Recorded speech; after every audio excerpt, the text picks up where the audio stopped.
Okay, so now you filmed that great audition tape and it's sitting in the camera or in the can, as we say in the biz, and it's ready to go, but you've got to get it from the camera to the computer to casting. So now we're going to show you all the steps to edit that tape, compress it so that it's easily transferable to other people, and get it to the right place. Here we go. So the first thing you're going to need to do is to move the files from the camera to your computer. So you're going to take the SD card or memory card out of your camera and insert it into the port on your computer. A lot of computers have built-in SD card ports. If yours doesn't, you just need to get a reader, and those are pretty inexpensive and come with a USB hookup. Now, you're going to need editing software. Macs tend to come with iMovie, which is a great simple program to start off with, and there's tons of free editing software on the internet for PCs. Get something simple. I Googled editing software for PCs and found several great programs. The top 5 that I've seen on searches are these. Any of these have a simple interface that's less complicated than, say, a fancy editing program.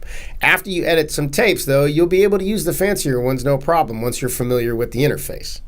Okay, with your editing software, you're going to have your viewer window where you watch what you're making.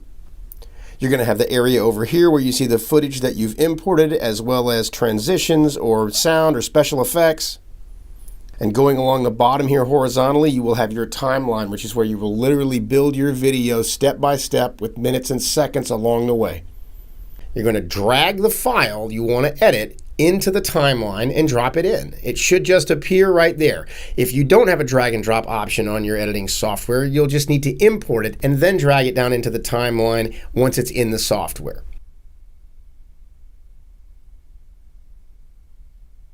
Notice we go to the bin of imported footage, as we circled earlier, to find the imported footage and drag it into the timeline. Now you need to just trim it to the beginning and the end of the scene and chop off any extra talking that was going on around the actual take. Normally this is pretty easy. You just move to the end of the take, click, and drag it across until it's at the point of the video where you want it to be. Cropping your scene.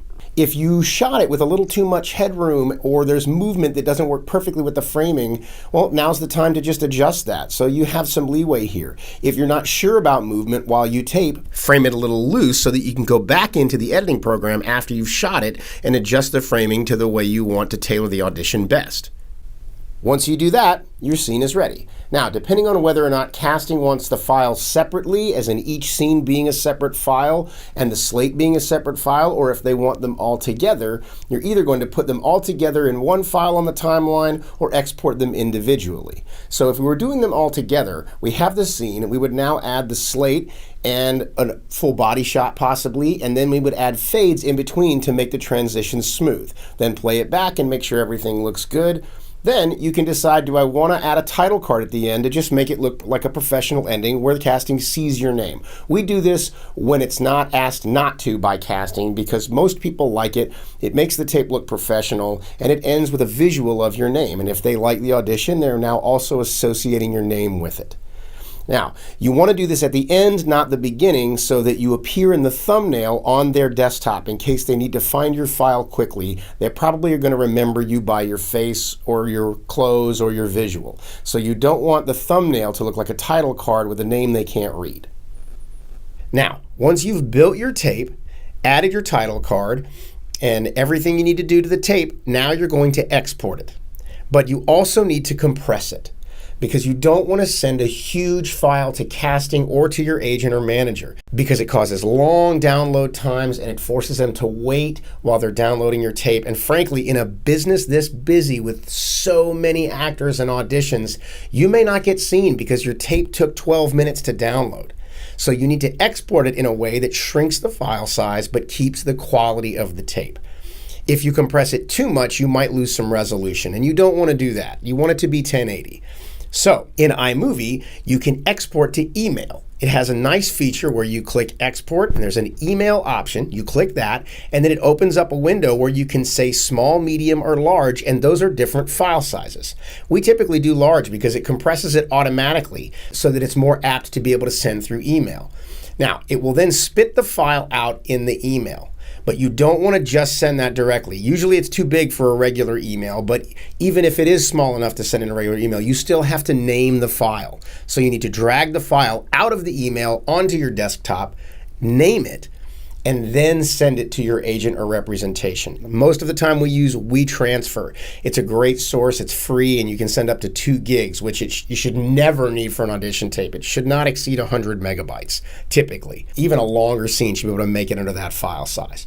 So now, you've exported your tape, you've compressed it by the way you've exported it typically, and now it's ready to be uploaded or sent to representation. If you're uploading it to Actors Access, you're going to go back into the C-mail that the audition came in,